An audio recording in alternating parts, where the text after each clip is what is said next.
Hey there everyone, this is the Vintage Sewing Machine Garage YouTube channel. I am really excited today because after waiting quite a while, I have received my bulbs. I went online and I ordered bulbs and I measured the original bulb for this machine, and I am fingers crossed, but no guarantees that it is going to fit. I think of all the machines I've ever worked on, this is probably the most, if not, well, that's some interesting packaging there. Wow. 1, 2, 3, well, at least they kept it safe in transit. I'll give them that.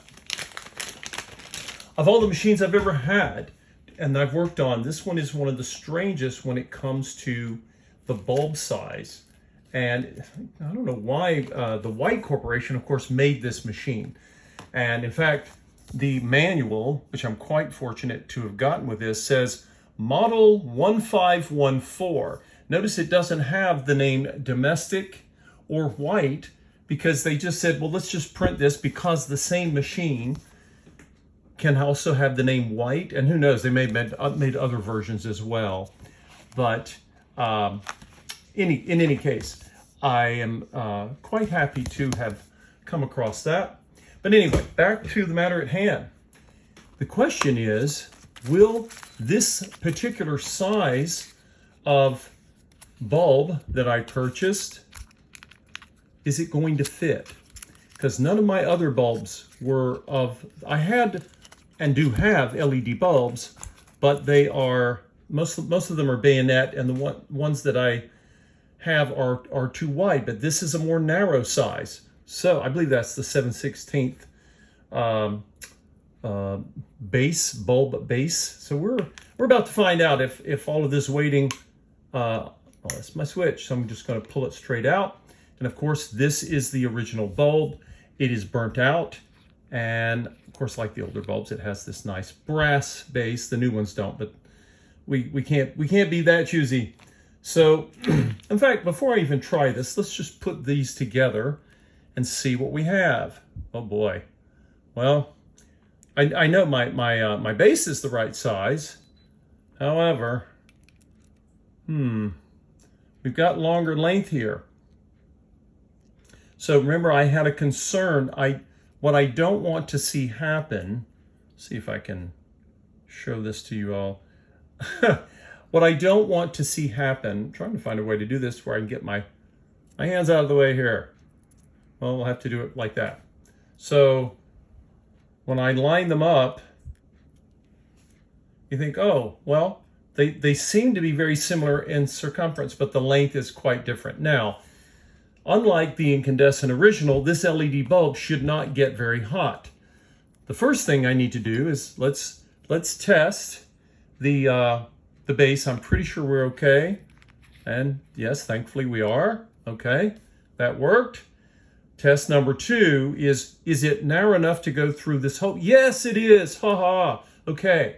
Remember, one of the reasons that the wider bulbs I had would not fit is because this bulb is supposed to be inserted through this opening.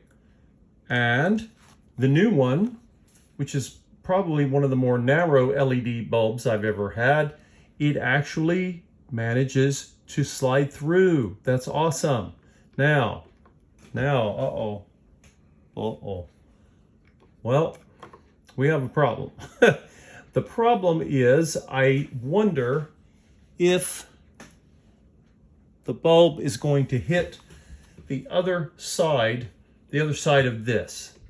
So let me get my pins. Remember, I have these pins I have to put in, and all right, that's in. Huh. All right. It's installed, but, Now, I seem to remember this very strange, weird angle that I was trying to get last time so I could show all of you this. It's kind of an odd thing to try to show you. Ugh. Let's see if I can tilt this back. Woo! All right. The question is, does the bulb, I'm going to have to give you folks a little bit of a zoom here. I'm not sure you're going to be able to see what it is I'm referring to. So let's get our camera aimed right. All right, so the bulb is going towards the back of the machine. It just barely fits, but what I'm noticing inside is that it's touching the other side.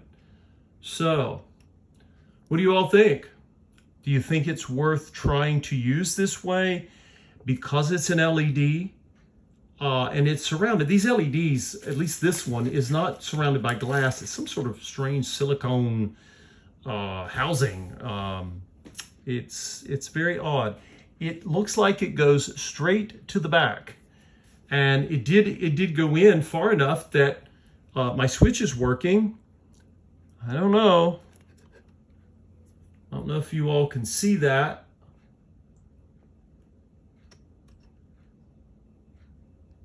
Don't know if that's going to show up for you or not. I think you can see it. Here again, here's the LED, and it's going all the way straight to the back wall.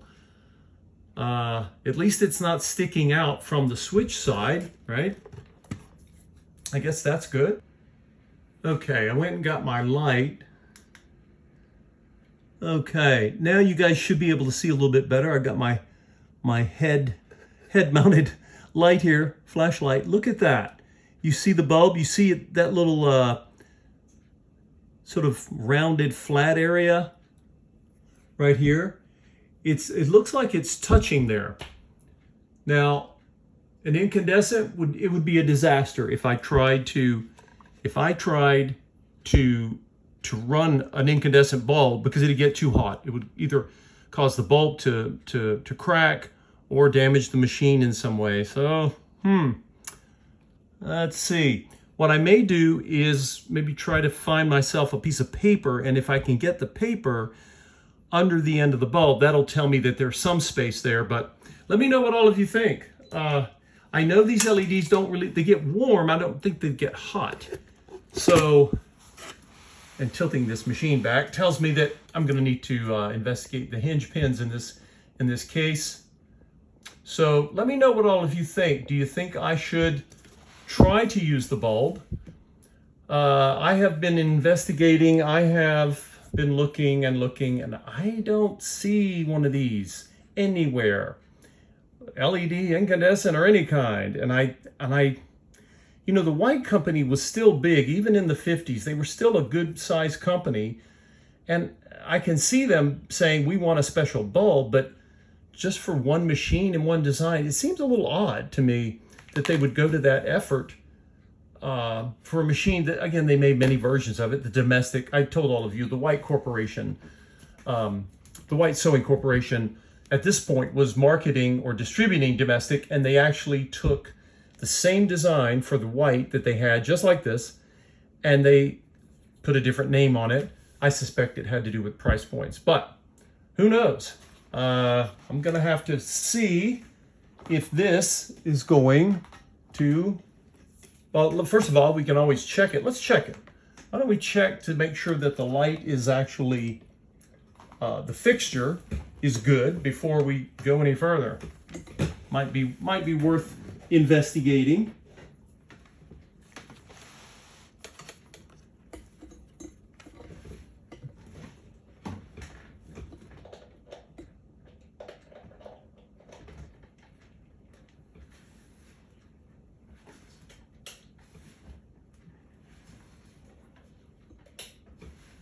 Now I'm going to take